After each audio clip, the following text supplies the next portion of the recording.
Good afternoon, everyone. My name is Fareed Nasir. I am joined by my colleagues Jamie Bott, Matthew Yip, and Gary Godino. Today, we are pleased to present our ideas on improving federal procurement, ultimately aimed at managing the current situation and expanding the review process. Next slide, please.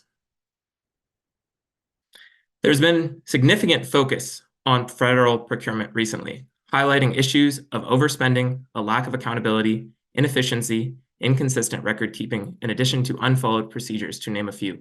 There's a scramble within the federal government to choose the best course of action. Our problem is thus broken into two parts. Firstly, how do we establish a process for formal review so future procurement decisions are more efficient and accountable? Secondly, how do we get a hold of the current procurement situation? By gaining control of the current state of procurement, we can mitigate the risk of uncontrolled projects that are currently the subject of media scrutiny. Thus, our goals are twofold. The first objective will involve a formal review to understand what factors failed within the procurement process. We aim to adjust current procedures based on the findings from this review to streamline the process. Making it more efficient and increasing accountability, the review mechanism will be used to understand what issues currently exist within the federal procurement process. From this understanding, we will be able to recommend changes to the current infrastructure. Our second objective is to develop a strong short-term strategy to remedy the current procurement crisis and gain control over the situation. Introducing accountability safeguards for projects that are deemed high risk will allow for the government to circumvent potential issues at various places within the procurement process. Our objectives work within existing projects as well as future projects to ensure that accountability measures are met and that ultimately tax dollars are being spent efficiently while the review process is underway. Demonstrating values of accountability, transparency, integrity, and efficiency, these objectives work synchronistically with one another to improve the procurement process overall. Next slide, please. The Prime Minister and Cabinet have been under significant media scrutiny due to the recent attention on high-scale procurement projects, such as ArriveCAN, which has resulted in an internal inquiry by the Parliament. With the recent media criticism, questions have been raised as to why the federal government cannot design, manage, and deliver contracts more efficiently. Public Service and Procurement Canada is currently responsible for 75% of federal contracts with an annual budget of $22 billion. It is the responsibility of the federal government to make procurement decisions that apply the principles of efficiency and effectiveness. If the federal government does not act on this issue being discussed today, we risk losing public faith in the integrity and effectiveness of the federal government. Moreover, we risk continuing a procurement process that does not support the values of the organization, resulting in less opportunities for fair competition and a continued inefficient use of tax dollars. As the federal government, it is our responsibility to ensure that these policies and programs are effective, transparent, and accountable. Next slide, please.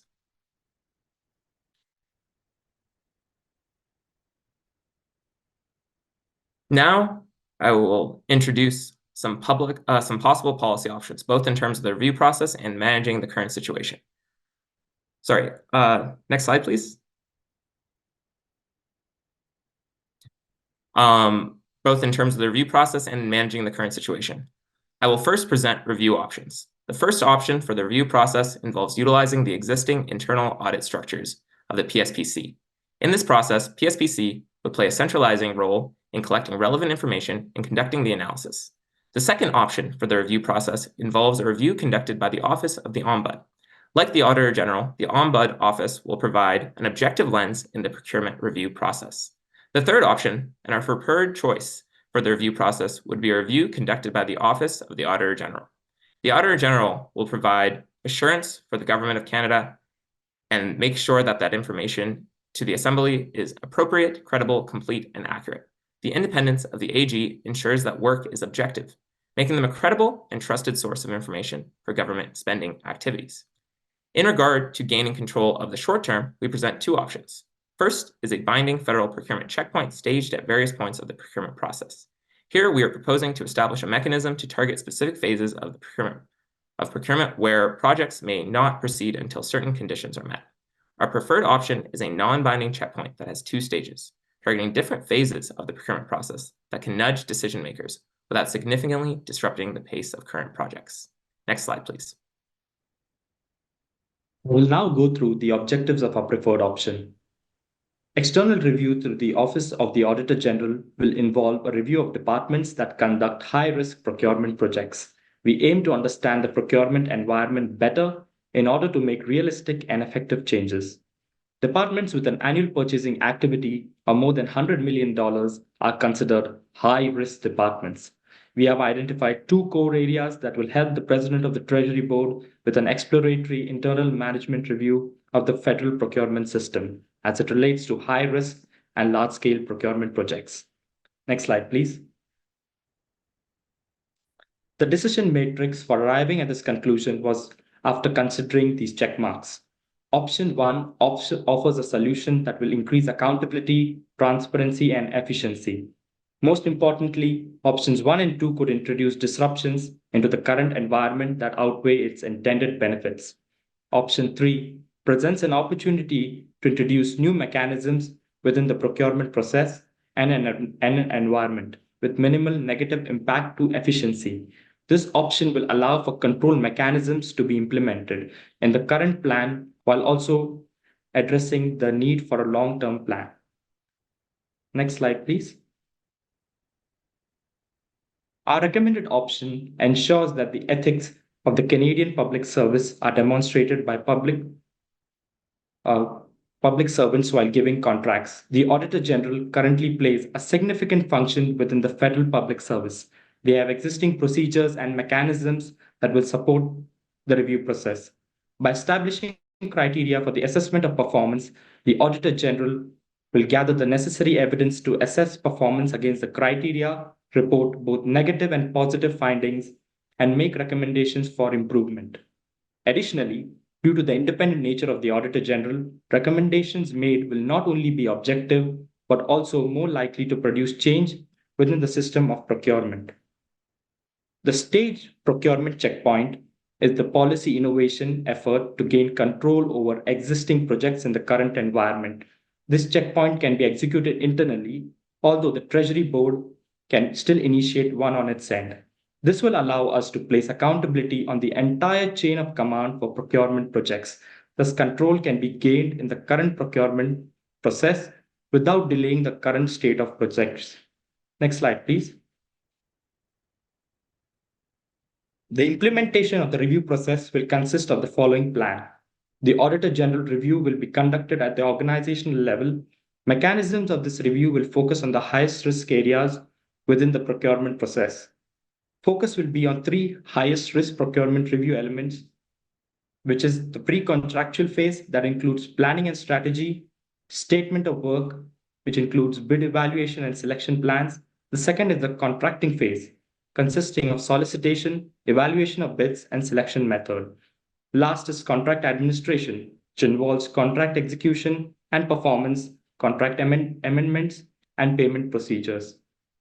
Within these areas, the Auditor General should determine whether departments conducting high-risk procurements are complying with professional standards, federal policies, and applicable legislative and regulatory requirements. While developing specific criteria and objectives for the review, the Auditor General will consider various internal documents such as internal audits and evaluation reports, departmental plans, relevant trade agreements, legislation, and regulations. For the budget, as previously noted, 20 departments spend roughly 95% of the federal budget for procurement. Given that these positions would be at the senior level, we would aim to introduce 20 full-time positions aimed at a budget of roughly $2 to $5 million. Next slide, please.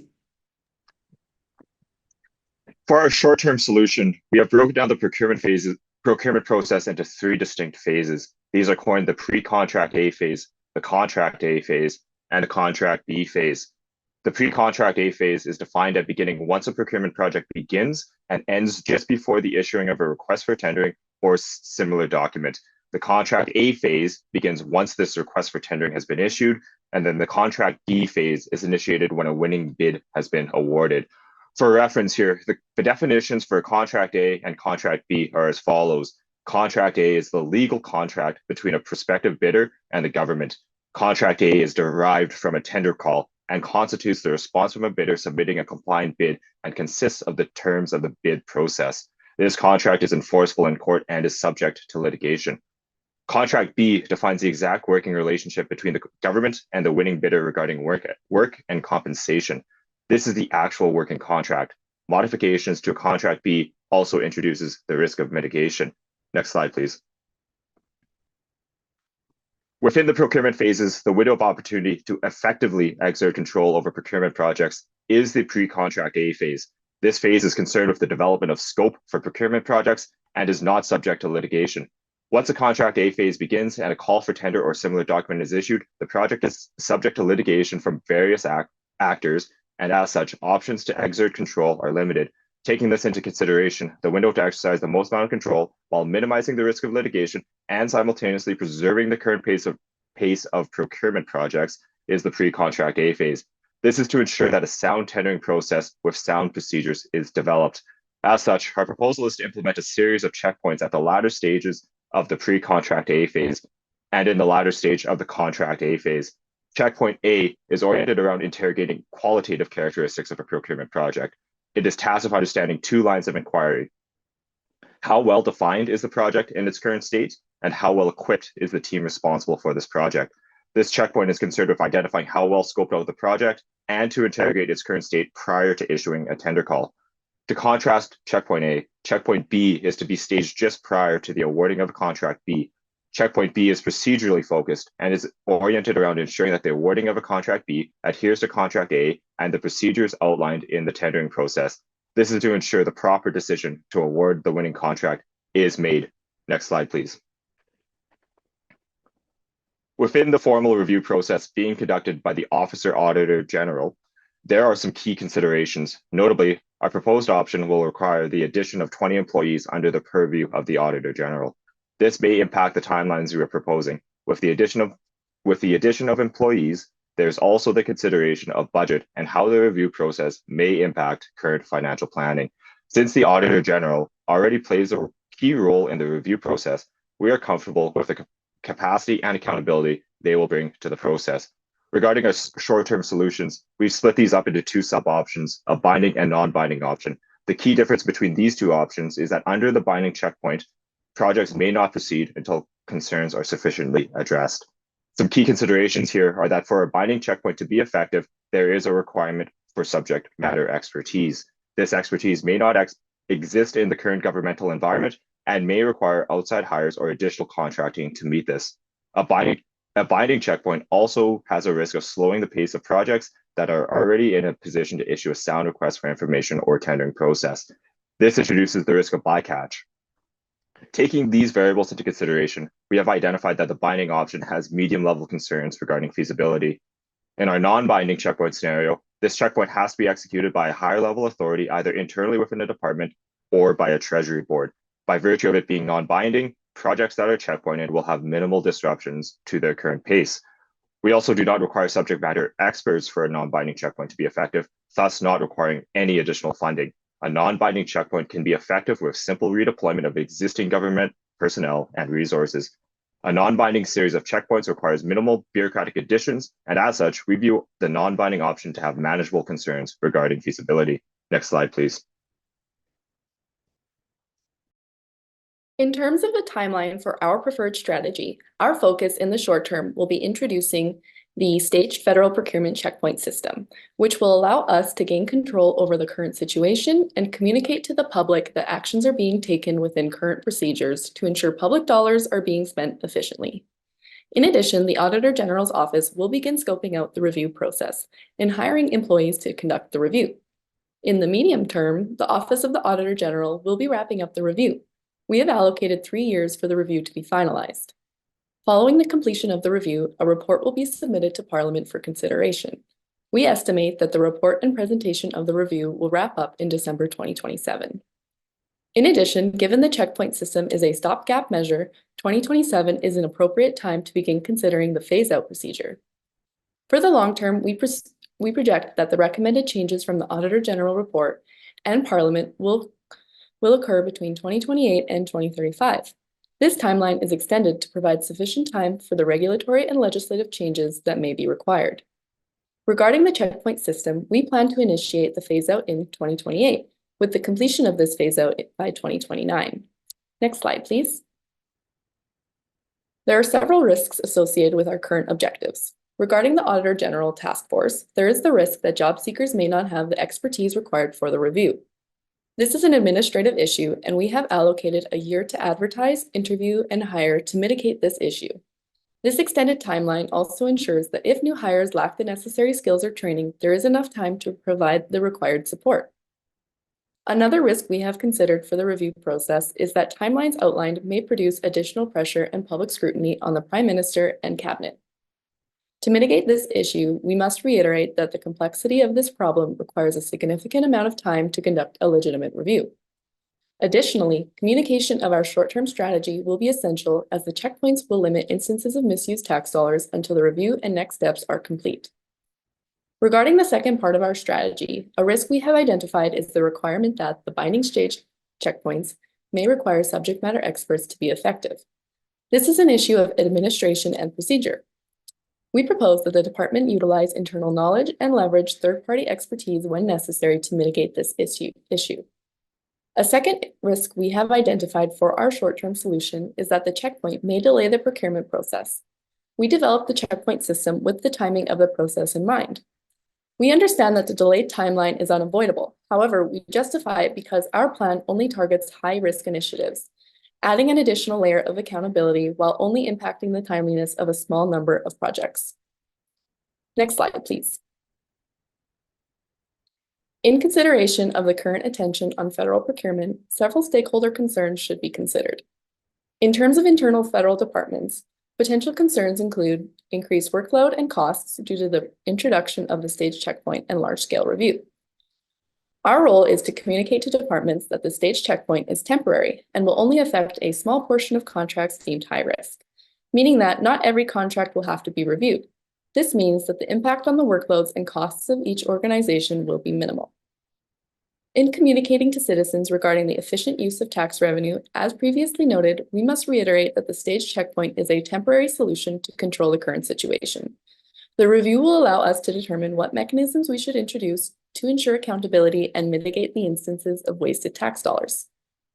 Since the procurement has been a popular topic within the media, it is important to reiterate that mechanisms we are introducing through our preferred strategy in the short and long term are necessary to ensure that issues will be raised before they become high scale and worthy of media attention. Using government platforms to outline short and long-term goals will be critical. Communication with the Parliament of Canada will focus on ensuring that we have introduced sufficient mechanisms within the bureaucratic structure to limit high-profile issues and media attention. Our proposed strategy will give the confidence to the bureaucracy and the federal use of tax dollars. Next slide, please. In conclusion, our preferred strategy will introduce additional levels of security which will regain public trust and provide the federal government enough time to assess the procurement environment and develop a long-term solution. Thank you, and we are prepared to answer any questions. Well, thank you. We understand very well the amount of effort and work that goes into the preparation of this, and we appreciate it very much. We do have some questions. And Michelle, I might come to you as our first questioner, please. Sure. So thank you very much. Great presentation. Very interesting.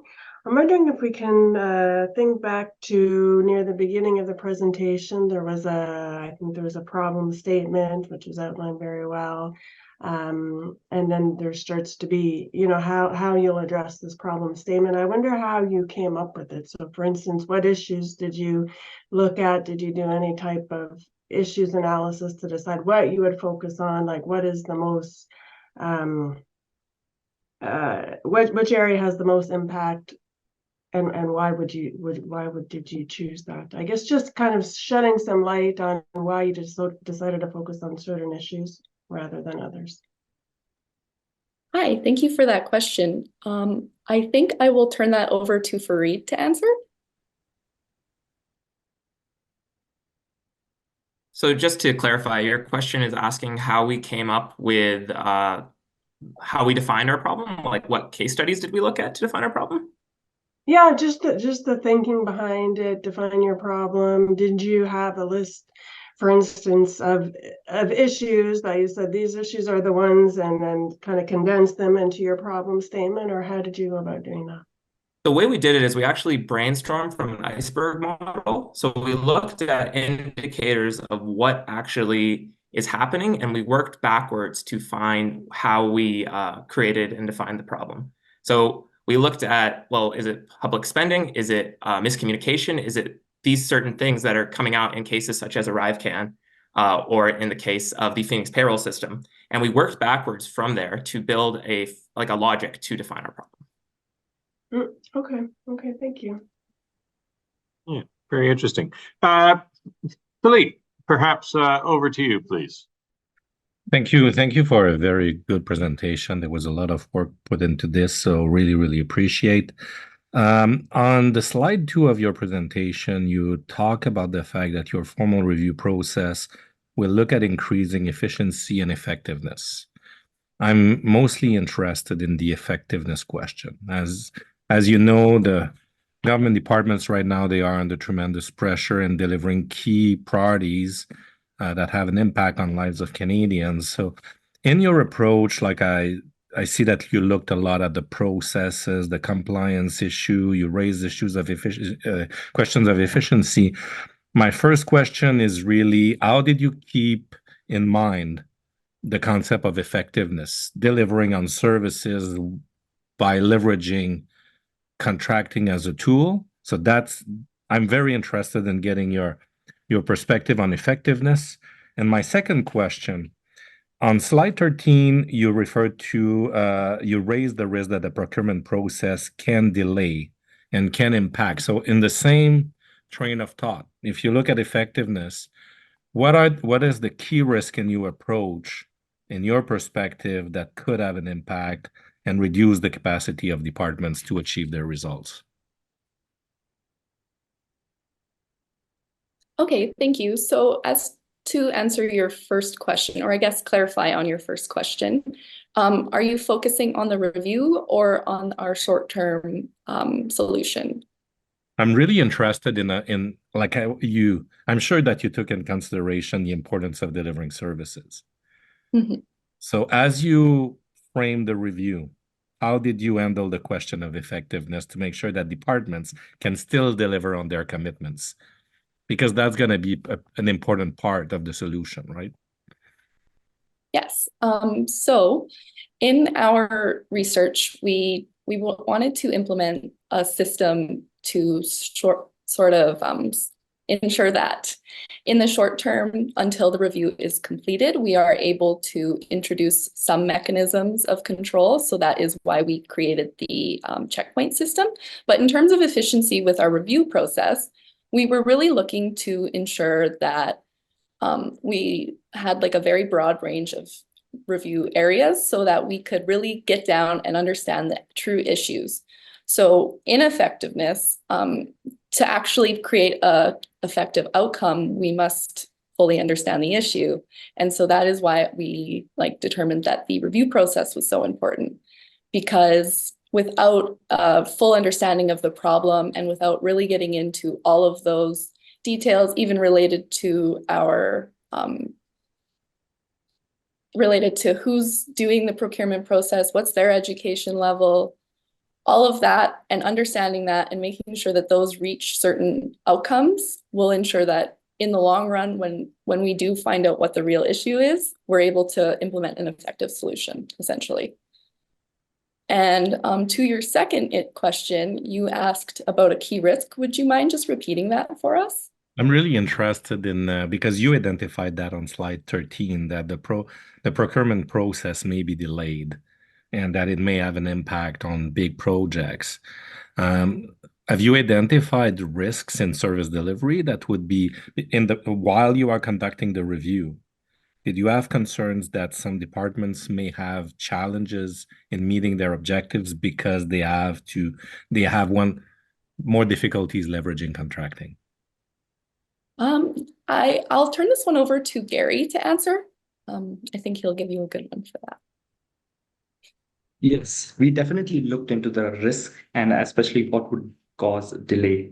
One of that is visibility of the project. How visible is the project? For example, ArriveCAN was the most visible project in terms. In defining visibility, it was used by many government departments. The Canadian Border Services Agency also use ArriveCAN. Immigration, Refugee, Citizenship use ArriveCAN, and also Global Affairs Canada, because it also dealt with a lot of people using the vaccine mandate system to enter the country back again. So looking at these considerations, we definitely thought this is going to be a high-risk project, and it would impact the efficiency of the government organizations to deliver. It would also deter public service procurement and Public Service Procurement Canada also to deal with some issues. And also it would impact Canada's relations on the World Health Organization, because we did sign agreements with them stating that on the use of vaccines recognition. Thank you. Thanks for the answers. All right. Why don't we switch gears here just a little bit? Patrick, I suspect you've got an interesting question. Yeah, absolutely. I hope it's interesting, as interesting as the presentation. Well done, everyone. You're tackling a very difficult and complex problem. Procurement in the government of Canada is not easy. And to address the challenges, industry is a key stakeholder to procurement and to the whole procurement system, the vendors and the different industry players. So I'm wondering, as you went through your analysis, you opted to do the review with the OAG within the government of Canada. Did you consider the potential role of vendor, of how they could contribute to support addressing the procurement challenges? Thank you for that question.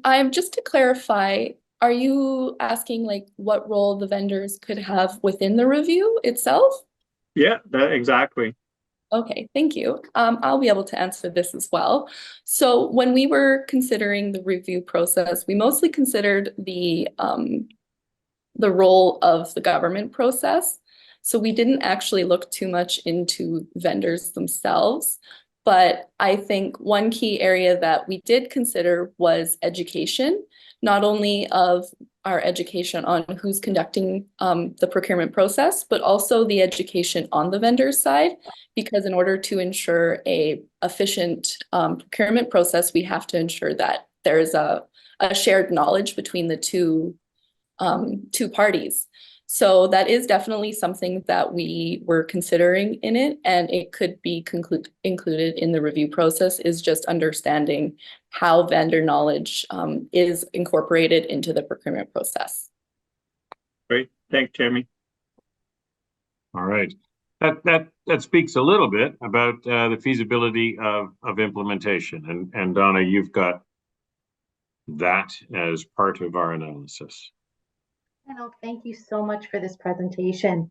I noticed you spent a lot of time. There was a slide there that had an analysis of the checkpoint system, which ones would utilize mandatory checkpoints versus not. I'm just wondering if you could speak to like who would make those decisions, who would be making the criteria for that in terms of helping this process be feasible, and also the delay, in contracting already, sometimes we take 6 months with our own regular processes to get a contract out. What do you think in terms of the mandatory checkpoints would do to further delay the system? Thank you. Yes, thank you for that question. I'll hand this over to Matt to answer. Yeah, for sure. I mean, we presented two options. We preferred the non-binding option because we obviously understand that a binding checkpoint system will certainly introduce delays into current projects.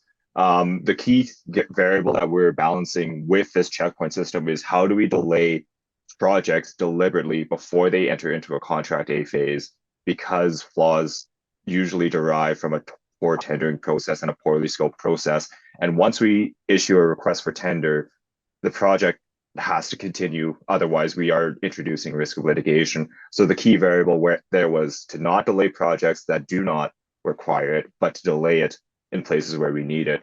The Phoenix Pay system could have used time before it entered that contract A phase to properly scope out exactly what was needed and understand the various variables at hand. And same with Arrive can. Those entered the contract A phase far too quickly and had a poorly understood, I guess, scope of what was trying to be accomplished. So we wanted to deliberately introduce delays and non-delays on certain projects. And we believe that this non-binding option is a good way to balance out delaying projects that we want to, but also not delaying projects that are in a position to issue a sound request for tendering or request for information that will result in a good project. And with that, thank you so much for your presentation and your advice today. We will certainly take that into account. Great job, you guys.